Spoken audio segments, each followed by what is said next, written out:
Olá, caro estudante, seja bem-vindo ao Estude a História. Eu sou o professor Wesley e hoje nós vamos trabalhar o tema periodização da história. Então, é um tema bastante importante na introdução aos conteúdos históricos. Na aula anterior a gente estudou a concepção de história e hoje a gente vai estudar aí um pouco para entendermos como nos localizamos dentro do contexto histórico. Primeiro, para falar de periodização é necessário entendermos o que é o tempo, de que forma o ser humano conta o tempo na sociedade atual e nas sociedades passadas também. Primeiro, é importante entendermos que o tempo ele pode ser de três naturezas: psicológica, histórica e cronológica. O tempo, quando conceituado ou determinado como psicológico, é o tempo subjetivo, é o tempo sentido e vivido pela pessoa.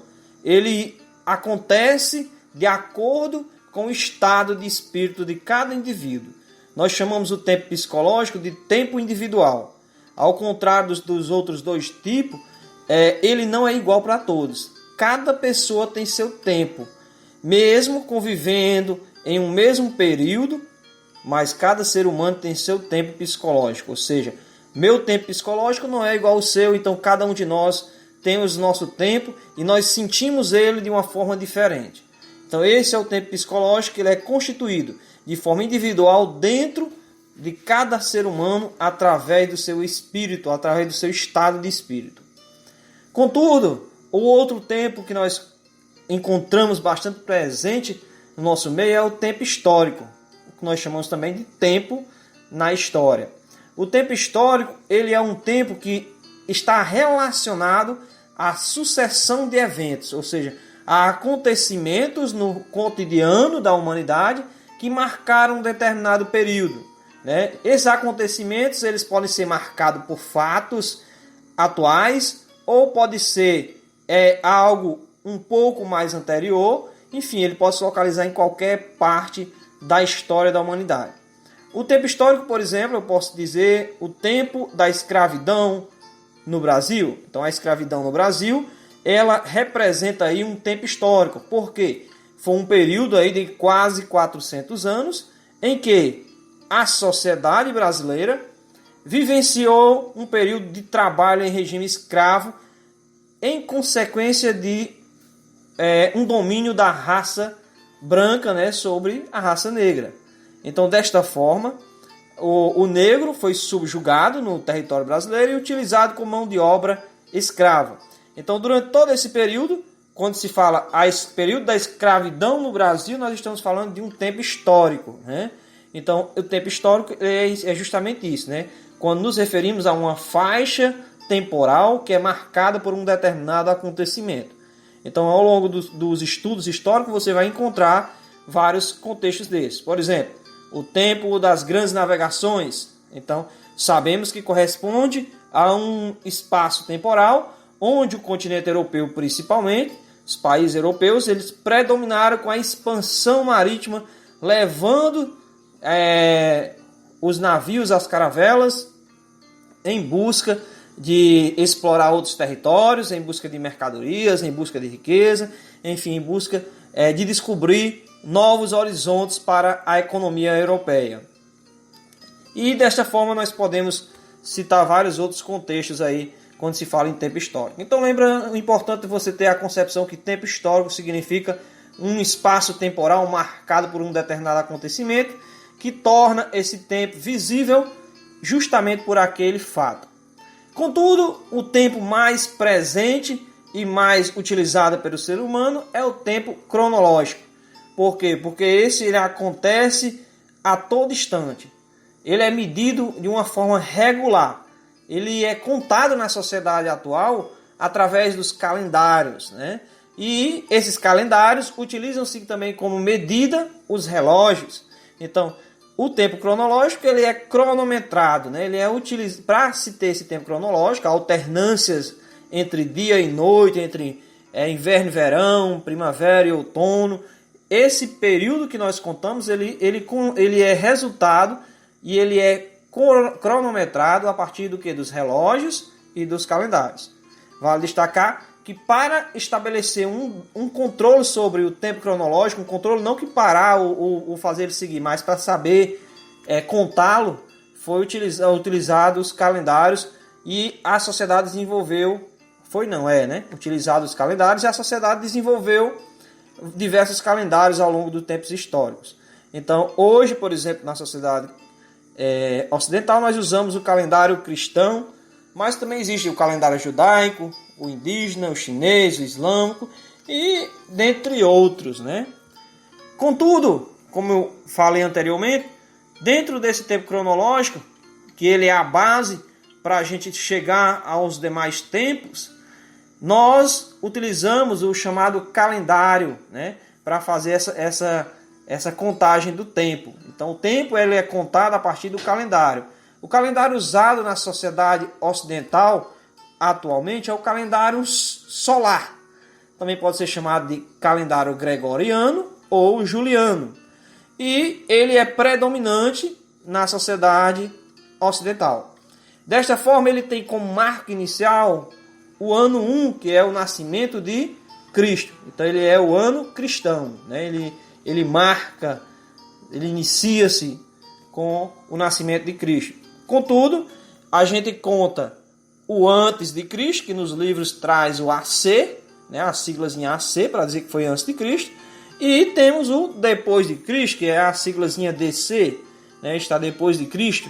Ou muitas das vezes não há nem necessidade de colocar essa sigla, né? Quando não se tem o AC, já se entende que é posterior ao nascimento de Cristo. Então esse calendário cristão é o que nossos livros, nossas avaliações, nossos vestibulares, enfim, utilizam principalmente para estabelecer os tempos históricos. E como eu disse a vocês, mas a gente tem que ter consciência que isso não é o único calendário utilizado, né?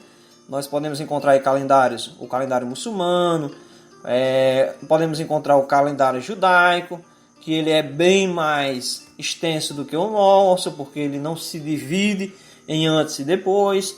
Nós temos o chinês, o maia, que é um calendário aí que quando a gente estiver estudando esse povo, vocês vão entender que tem um contexto histórico bem forte, né? O indígena, entre outros.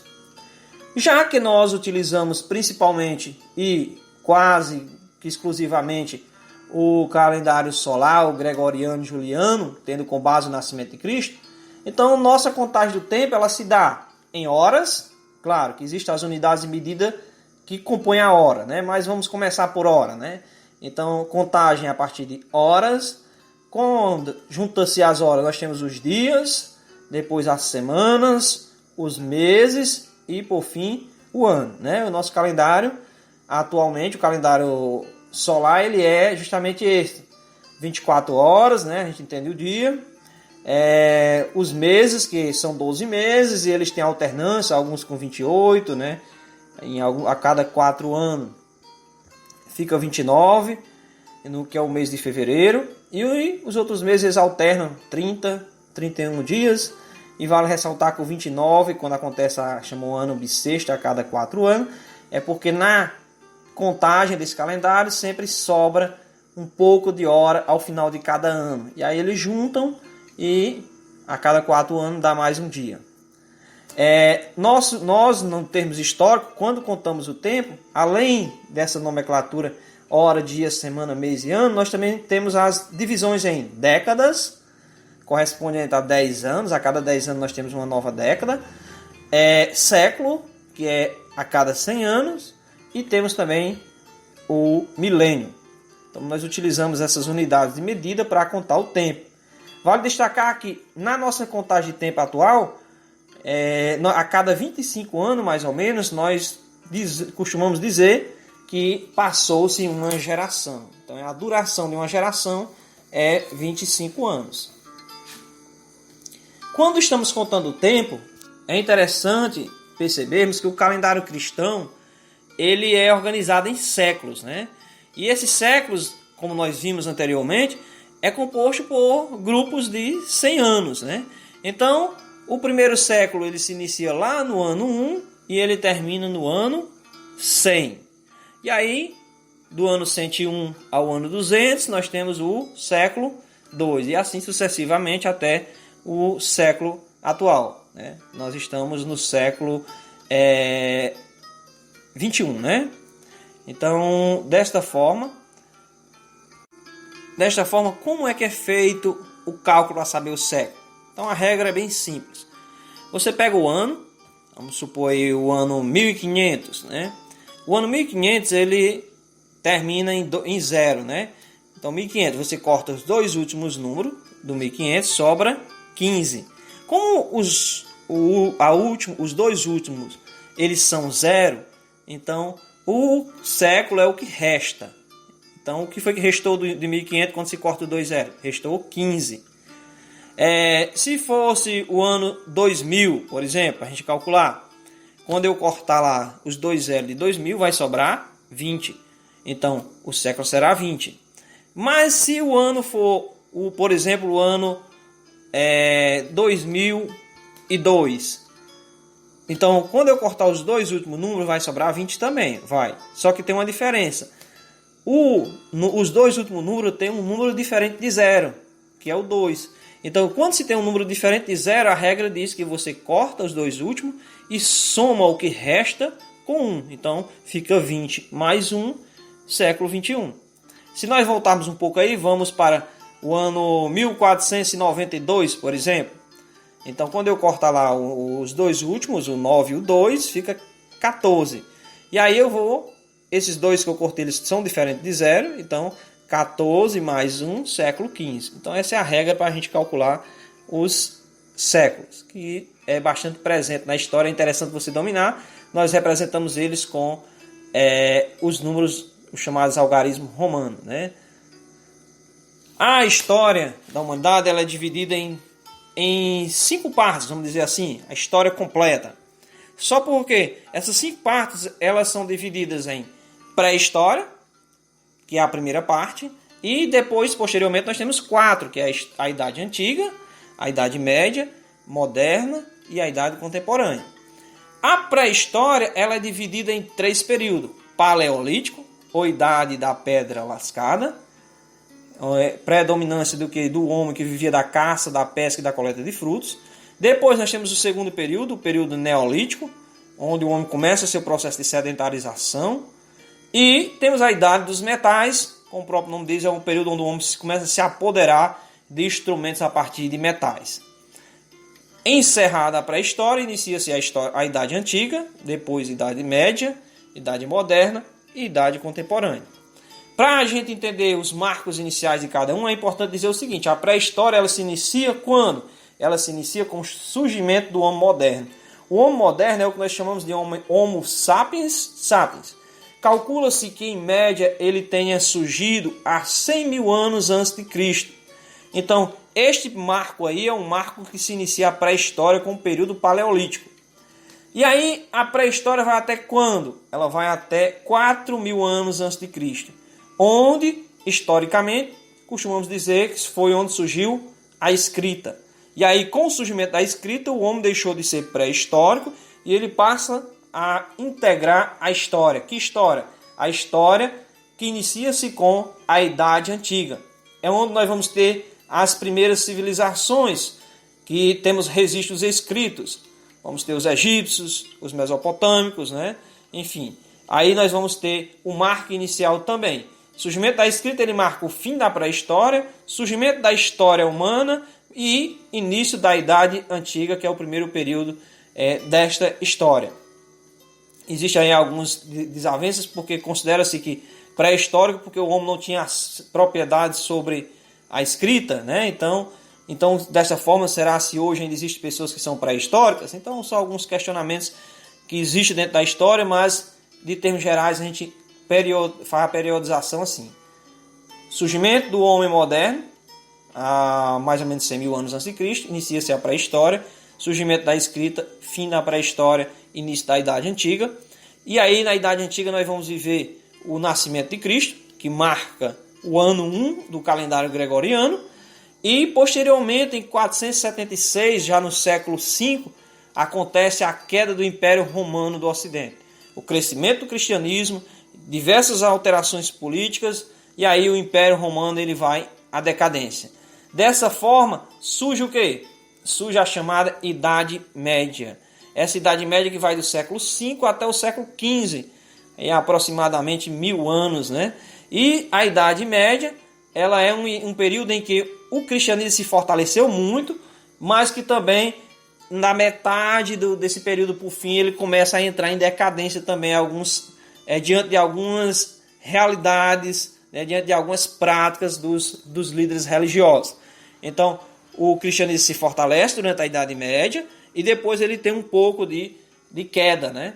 E aí, em 1453, no século XV, acontece a chamada tomada de Constantinopla pelos turcos, né? Dessa forma, a Idade Média ela entra em decadência e surge um novo período da história, que é a Idade Moderna. Essa Idade Moderna ela se estende até o século XVIII, que é encerrada justamente com o início da Revolução Francesa. A Revolução Francesa ela marca o fim da Idade Moderna e o surgimento da chamada Idade Contemporânea. Porque a partir da Revolução Francesa inicia-se no mundo uma série de revoluções, uma série de movimentos políticos e econômicos em busca de proporcionar uma maior liberdade de expressão, em busca de proporcionar uma maior liberdade política, e é a partir desse momento que várias sociedades vão se tornar independentes, com base no iluminismo, com base no movimento encabeçado aí pela Revolução Francesa, né, que vai servir de base para inspirar muitas pessoas. E aí a Idade Contemporânea, ela se estende aí da Revolução Francesa e em 1789 até os dias atuais, ou seja, nós somos uma sociedade contemporânea, né? Estamos na chamada Idade Contemporânea. Então, caro estudante, é isto é a periodização da história. Até a próxima aula, foi um prazer estar com vocês.